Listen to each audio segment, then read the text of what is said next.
ideea că între sămânța femeii și șarpe va fi război continuu? Asta o pot să zică sora. Că relația normală între sămânța femeii, care cine este? Hristos și urmașii Lui, că relația normală între sămânța femeii și șarpe este una de război continuu. Mie îmi place varianta soră, că atunci pentru mine și care ar fi concluzia? Cu dracul în veci nu trebuie să fie la pace. La pace trebuie să fii cu fratele, cu sora, cu vecinul, cu asta, dar nu cu Satan. Și să vă spun altceva. Când ești cu Hristos, n-ai cum să dai pace cu Satan. N-ai cum să dai pace cu Satan. Acum, în seara asta, normal că nu se vorbesc de căsătorie, că oricum tinerii voștri nu sunt interesați, dar acum se mai schimbă lumea așa și, câte o fată, dar nu de la media, sau câte un băiat, dar din altă parte, o că, frate, eu am găsit unul cu tare, dar zic, e născut din nou. O că nu se droghează și nu... Păi zic, eu cum am crescut în biserică, eu am înțeles că ea care nu se născut din nou, pe cine au tată? Pe diavol. Și ăștia care sunt născuți din nou, pe cine l-au? Pe Dumnezeu, pe Hristos. Și acum, voi ziceți că eu să cunun feciorul dracului cu fiica Domnului. Că dacă ar fi numai așa, că e frumos, că are mustață, că are motocicletă, că ea are școală, că e morală, păi eu zic, totuși trebuie să mă lămuresc. Dacă Scriptura e adevărată și unii sunt morți în păcat și zrobea păcatului și alții zrobii lui Hristos, păi noi, în imaginația mea, dacă noi vrem să cununăm doi din ăștia, ar trebui să-i facem cu sclipăcine. Pe Dumnezeu și pe Satan. Ar fi chiar interesant, așa, într-o biserică evanghelică, știi, mireasa să fie adusă la altar de Iisus Hristos, că e a Lui, nu? Și pe El cine să-L aducă? Taică-s-o, că e normal, frate, taică-s-o. Și atunci să facem și o poză și poate cineva, că noi râdem, dar nu-i de chiar de glumit. Cineva să-i spună lui Hristos și lui Satan, măi, mă dați și mâna pentru poză, că dacă tinerii v-au făcut custe, acum să iasă cumva, să punem în revistă, nu tot la ceartă. Chiar așa stau lucrurile. Da, dar nu eu am zis-o, asta e de la sora, o să cu vrăjmășiri. Eu nu m-am zis, am vrut să văd dacă ce-o zis sora e bine, da? Știți, fetelor, ce m-am gândit eu din Geneza 3? Să-mi bag în cap, cumva, dar să-mi bag să rămână în cap, că mai bun și mai bine decât îți dă Dumnezeu nu există. De unde mi-a venit mie ideea asta? Adică tot surorile, văd că surorile se fac de seara asta. Ia zice surori, de unde mi-a venit mie ideea asta că mai bun decât ce-și dă Dumnezeu nu există? De la Eva care o lua din foc. Dar acum, dacă tot ai băgat în discuții, că îmi place, spune, soruță, ce i-a lipsit lui Eva în Eden? Ce i-a lipsit? Nu știi. Eu mă abțin. Adică, dacă vorbesc deschis, nu i-a lipsit nimic. Că Dumnezeu i-a dat tot ce trebuie. Dacă aș fi rău, aș spune, i-a lipsit mintea. Dar, hai să nu fiu rău, că și așa zău destul, și să nu mă leg de surori, să vorbesc cu frații, că e vina lor. Că, până la urmă, chiar e vina noastră. Oameni buni, chiar le-a dat Dumnezeu la cei doi tot ce trebuie, le-a dat în Eden. Da. Până într-o zi, când au umblat ei pe la radio și au oprit ceva posturi de pe internet, și unul a zis, auzi, măi, când vă stăți Dumnezeu că, o să că nu v-a spus adevăr. Dacă voi luați și din pomul ăla, nu-i mai rău, cum a zis Dumnezeu. Cum e? Mai bine, frate, vi se deschide mintea, veți fi ca Dumnezeu. Vezi, Satana nu veni să spună că ce v-a dat Dumnezeu nu-i bun. Că nu-s bun pomii ăștia, că nu, Satana, de ce să mintă? Că, bă, tot ce ți-a dat Dumnezeu e bun, dar ce Dumnezeu nu ți-a dat chiar tot. Și să nu zică că te iubești atât de mult și tot, eu îți spun eu secret. Dumnezeu ți-a dat bine, dar există un bine mai mare decât binele pe care ți-l dă Dumnezeu. Și ăla îți spun eu care.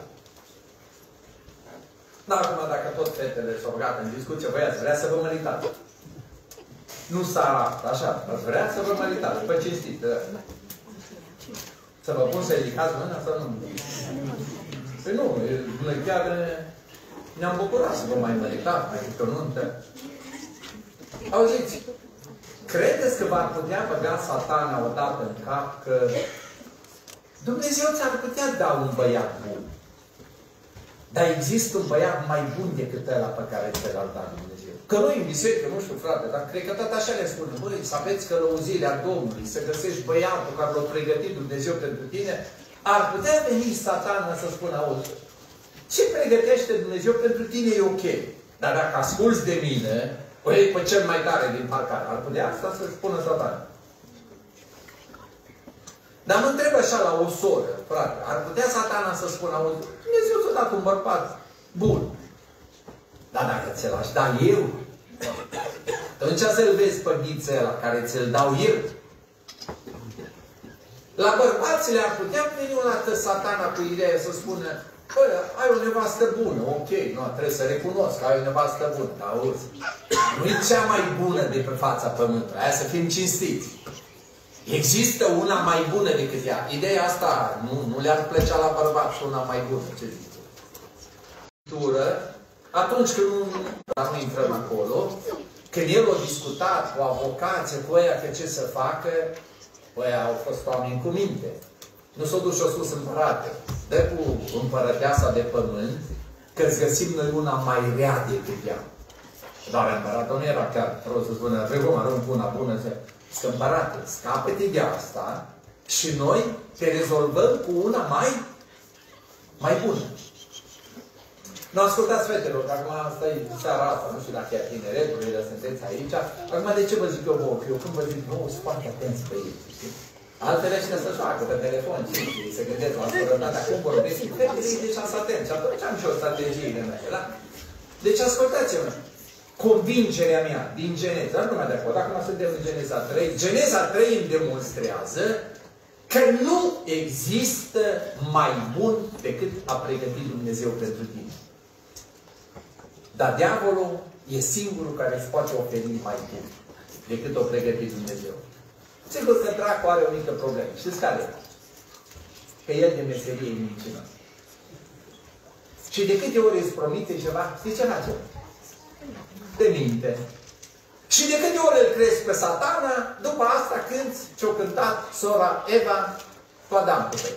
Șarpele m-a înșelat. M-a prostit, m-a dus de noi.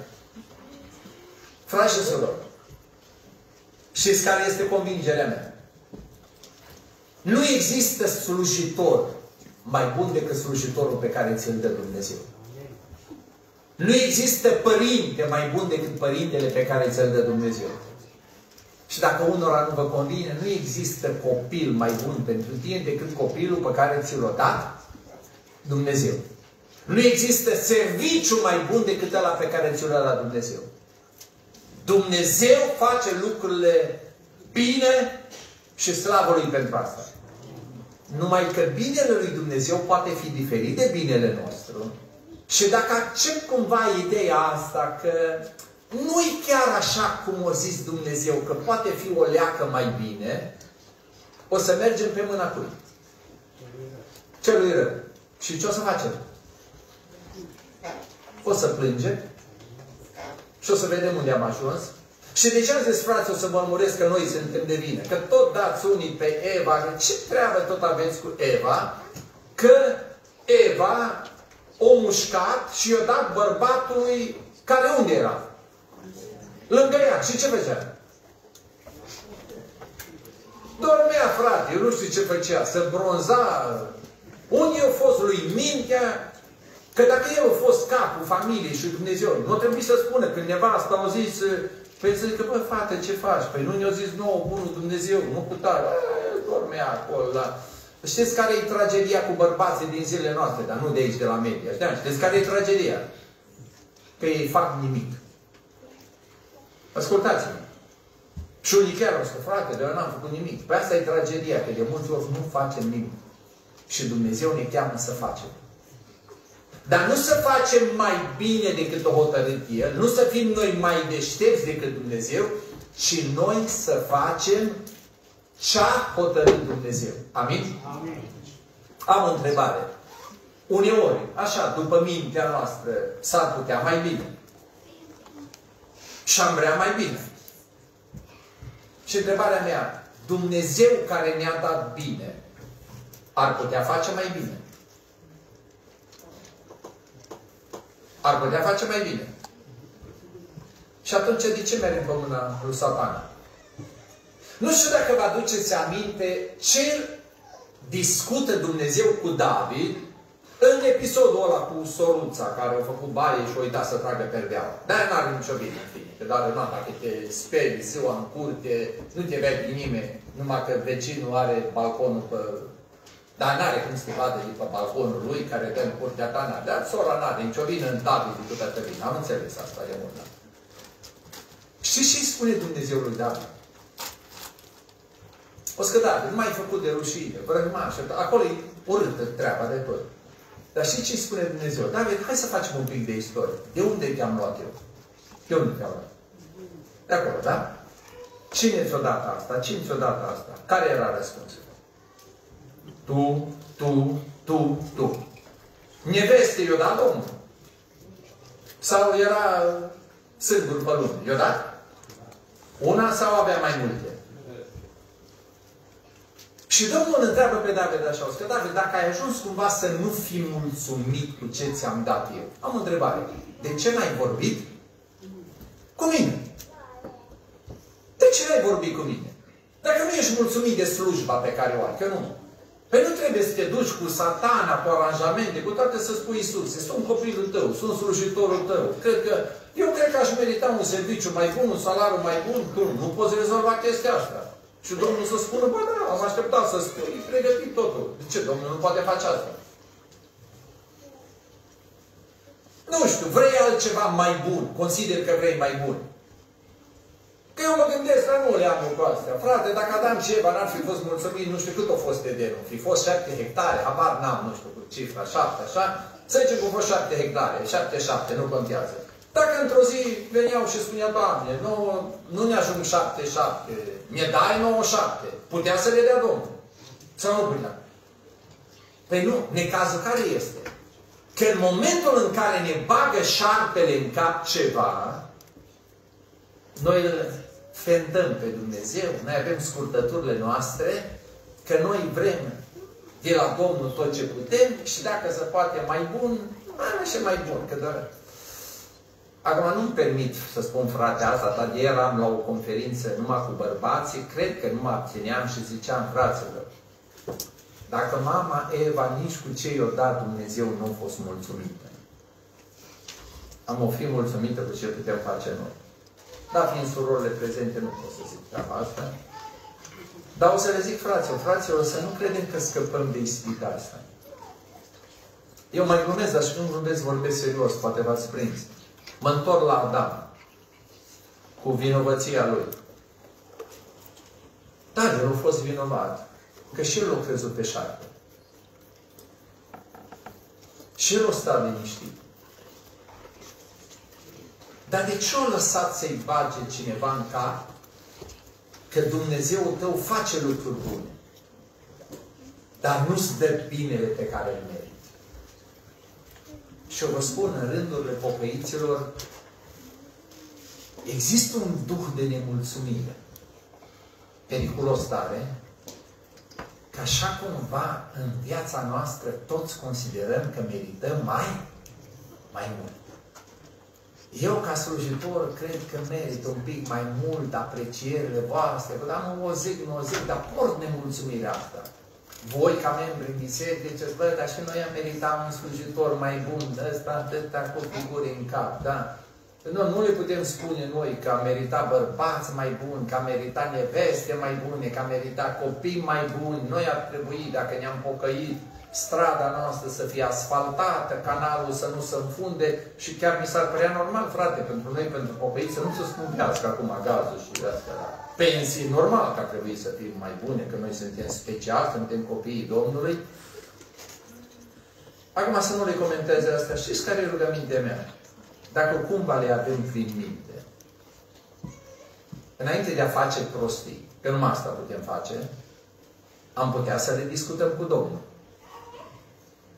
Și să spunem, Doamne, am nemulțumirea asta, așa. O venit unul și mi-a spus că dacă eu aș face chestia asta, sigur mi-ar fi mai bine. Și Domnul să spună, auzi, nu-l crede pe ăla. Adică poți, dar vezi că ăla e tata minciunilor. Deci, nu o să mă leg de ce o zis sora cu vrăjmășie, dar poate că ați reținut. Eu asta mi-aș nota pentru mine din Geneza 3. Viorele, nu există mai bine decât hotărăște Dumnezeu pentru tine.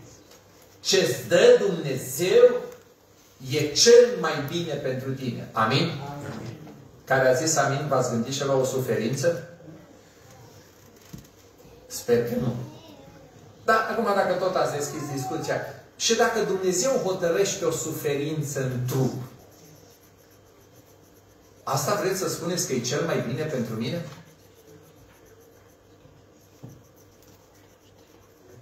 E foarte bine că n-ați răspuns. Că urma următoarea întrebare. Dacă pentru mine suferința e cea mai bună, am înțeles. Dar pentru voi. De asta n-a zis că trebuie să întoarce o rată. Dacă ne întreabă și pentru noi. Știu că dintr-un punct de vedere pare așa, fără logic, să spun că acum o suferință în trup poate să fie mai bine. Dar am o întrebare. Au fost oameni care au suferit în trup? Au fost sfinți care au suferit în trup?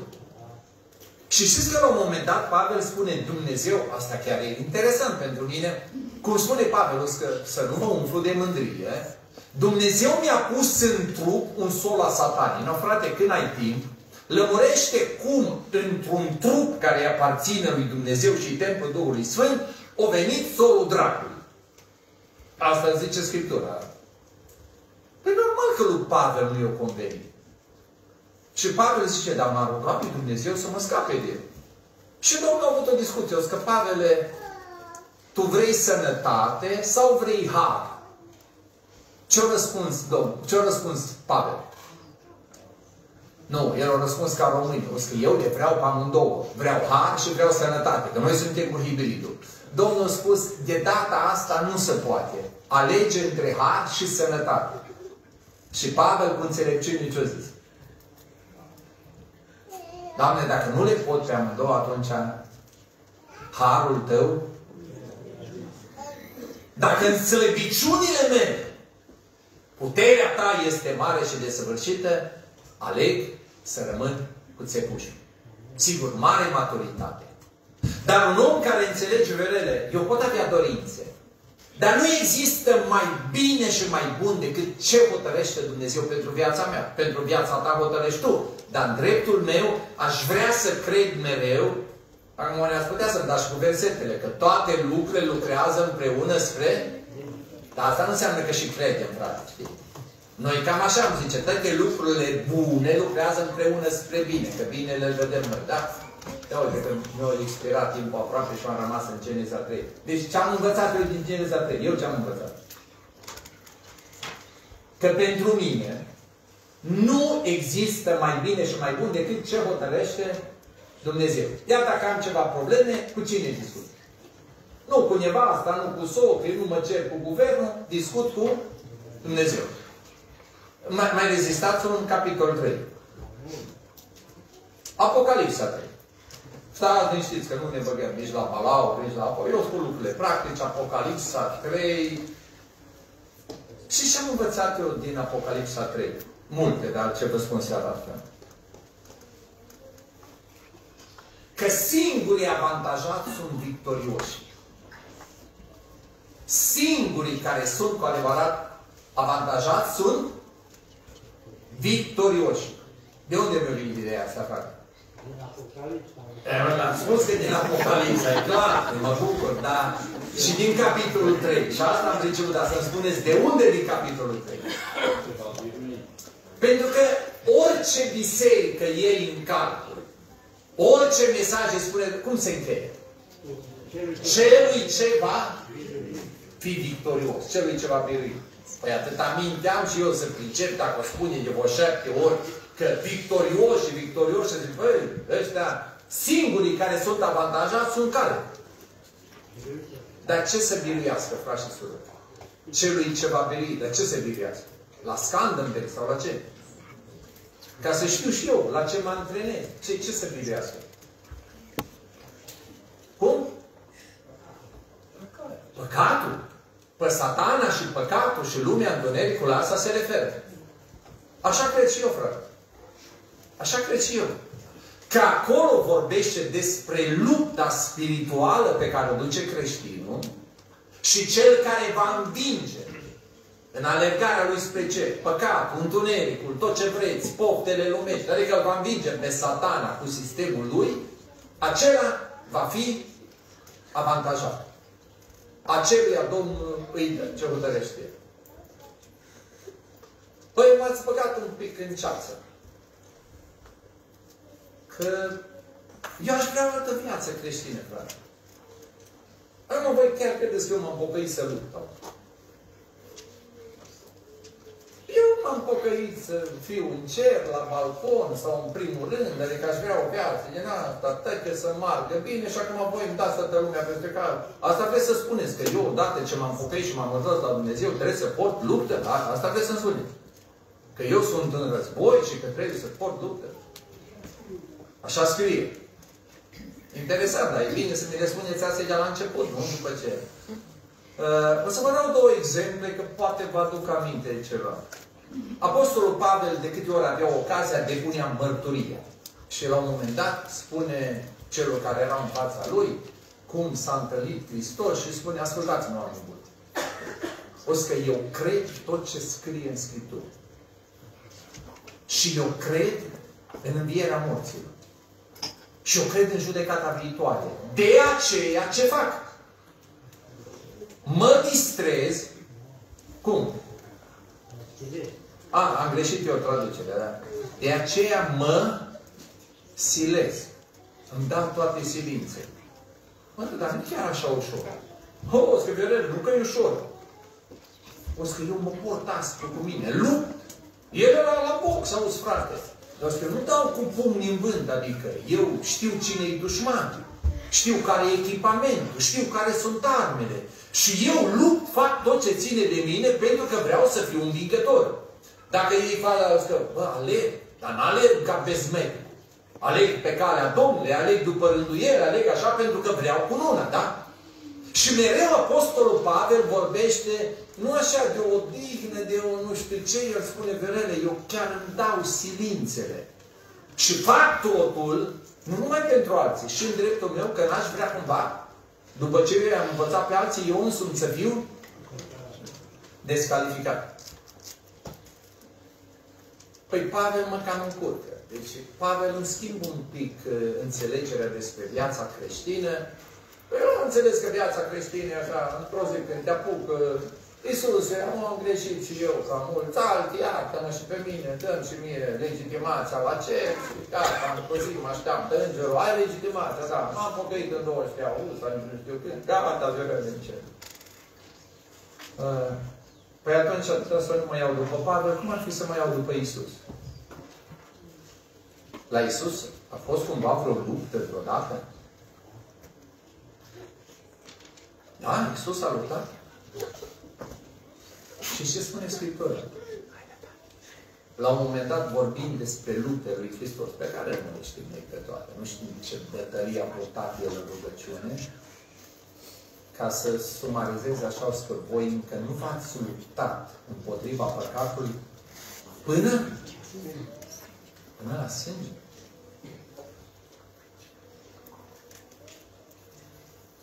Fain ar fi să nu fie păcat. Ușor ar fi să nu fie diavol, fără lupte și de așa. Venim, ne bucurăm, ne distrăm în Domnul. Nu? Și vedem veșnicie. Sau chiar este o luptă? Și la asta suntem chemați? Păi nu vă spun, nu am creat și nu face câte o luptă. Din asta, din 3 mișcări, l-ai făcut nocaut și se pare că nu chiar așa. Și vreau să vă spun că eu fiind între oameni și oamenii discută, mă mai întreabă tinerii, frate, dar cum cu chestia aia? Cum? Că am încercat de 2 ori și nu mi-a ieșit. Păi poate trebuie să încerci de 200 de ori. Poate trebuie să încerci de 2 ori. Eu nu știu, sportivii ăștia, frate, care ajung așa, acum Popovici la modă și ăștia, are asta de câte ori o nota? Cred că o nota vreo 20 de minute. Sâmbătă și vreo 15 lunea și a ajuns campion, nu? Nu? Ăștia care sunteți așa mai tineri ca mine, spre exemplu, vă aduceți aminte de Nadia Comăneză, când le-au dat peste cap calculatoarele cu primul 10, da? Știți copilele alea cam cât se antrenau pe zi? Aveți idee așa? Mult înseamnă nimic. Hai să vorbim în ceasuri. Cam cât credeți? M-am informat și un pic așa, de la 8 ore, 10 ore pe zi, copilele alea mici, sânge în palme, bătături, mâini crăpate. Voi v-ați gândit de câte ori o fi date cu coastele de bara aia sau de paralelele alea sau de cutare că ai zis, bă, le las pe toate, le arunc acolo, te lovește. Acum, dar n-am putea să nu. Arăta una, cred că o câștigat, are ceva româncă și arăta glesna, știi? Păi zici că trebuie să bagi în ghid, stătă, că tare, au luat metale, de aia tătăi. Și pentru ce? Pavel spune pentru o cunună care? Iar noi, pocăiții, credem câteodată că în războiul ăsta spiritual facem 2 figuri și gata, suntem victorioși. Ascultați-mă, Apocalipsa mi-a spus foarte clar că singurii care câștigă sunt biruitori. Amin? Amin. Dar pentru biruință trebuie luptă. Trebuie luptă în rugăciune. Trebuie luptă cu mine însumi, cu duhurile răutății care sunt în lume. Câteodată e luptă cu frații, dar nu trebuie să spun, sau cu nu știu ce, astea le trecem, da? Ca să citesc cuvântul în fiecare zi. Vă iese chestia asta sau nu? Sau n-ați încercat? Mie nu prea merge. Adică trebuie să mă străduiesc, să folosesc agende, să mă aduc aminte, reminder, așa, cu rugăciune am probleme, cu cuvântul am probleme, cu alea am probleme. La dărnicire nu mă bag, pe acolo tăți dăm cu bucurie. Oameni buni, fain ar fi viața asta să fie așa un balcon romantic cu Iisus, mireasa Lui în glorie, bine că a venit Domnul. Dar cel puțin Apocalipsa îmi spune că nu e așa. Și mereu îmi spune, Viorele, există glorie, există răsplată, există frumusețe, toate astea. Dar vor avea parte de ele cine? Mulțumesc, frate. Biruitori. Păi nu și eu m-aș bucura să apar și eu pe polul acolo și să cânte ăștia. Deșteaptă-te, române, bravo, s-o ridicat himnul României. Păi ascultați, eu nici nu m-am înscris în luptă. Nu vorbesc de antrenamente. Eu nici măcar nu m-am înscris în club. Unii vor, frate, să fie... Ei nici nu s-au înscris în turma lui Hristos. Nu s-au înscris în cursa lui Hristos. Ei stă pe drumul lumii, de ei vor victorioși. Victorioși unii. Deci, vrei să ajungi acolo, tu ai plecat în cealaltă direcție. Alții s-au înscris, dar nu vor nici antrenamente, nu vor nici lacrimi, nici cutare, ei vor toate... Ascultați-mă, nu se poate așa. Hai să vă spun eu direct, eu nu pierd, nu se poate așa. Acum, eu vă spun, pot exista 2 variante și vă las pe voi să vedeți. O variantă care mie mi-ar plăcea, frate. Ascultă, atâta mi-ar plăcea varianta asta. Dumnezeu atâta de bun și atâta de larg la inimă să fie și atâta, cum am învățat noi, să ne basculeze, să ne îmburghe pătăți în rai. N-ar fi fain. Cu mic, cu mare, ne duce, ne basculează acolo. Asta ar fi varianta ce mi-ar plăcea mie. Că mai, da, Doamne, gloria, bunătatea Domnului. Asta ar fi varianta care mi-ar conveni. Mai există o variantă la care mă gândesc. Că viața cu Dumnezeu e diferită. Dumnezeu chiar este sfânt. Dumnezeu chiar așteaptă să fim copii sfinți. Dumnezeu așteaptă să fim serioși. Dumnezeu așteaptă să muncim, nu în locul Lui, nici în locul altora, în dreptul nostru, niciunde nu scrie în Scriptură să port crucea ta. Și nici nu mi-a cerut Hristos să port crucea Lui. Că na, ar fi absurd cum să înceară Hristos să port crucea Lui, că nu o pot purta. Și de ce să înceară Hristos să port crucea ta? Că nu e a mea. Dar îmi cere să port zilnic crucea mea. Să calc eu pe urmele Lui.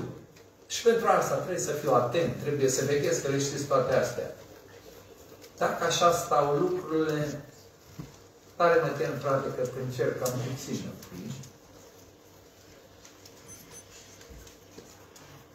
Sper să prindem și noi ce no, să fac recapitulare ca să țin o minte ce am zis la voi. Nu, iară, nu mă leg ce o zis sora aia, cu sora discutați, cu războiul ăla. Deci eu din Geneza 3, ce am înțeles eu? Din Geneza 3, ce am înțeles?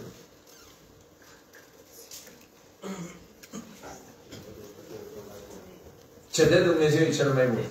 Și dacă nu înțeleg eu, și dacă nu-mi convine, ce hotărăște Dumnezeu pentru mine e cel mai bun.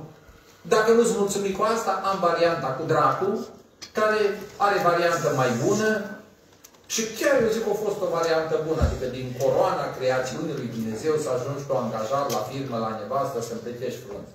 Dacă asta nu a fost evoluție, frate, adică chiar a fost, noi iertați. Așa, deci acolo chiar a fost ridicare, da? Că diavolul te poate înălța ca să te arunce. Și din Apocalipsa, ce am înțeles din Apocalipsa 3? Că există cunună, că există glorie, că există răsplătiri, că există tot ce ni s-a spus și nu s-a spus. Cu o problemă. Că toate astea sunt rezervate. Cui?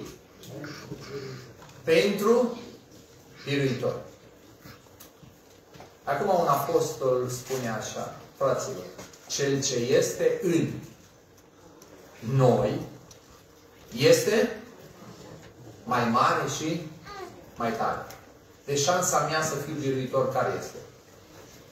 Hristos. Numai El.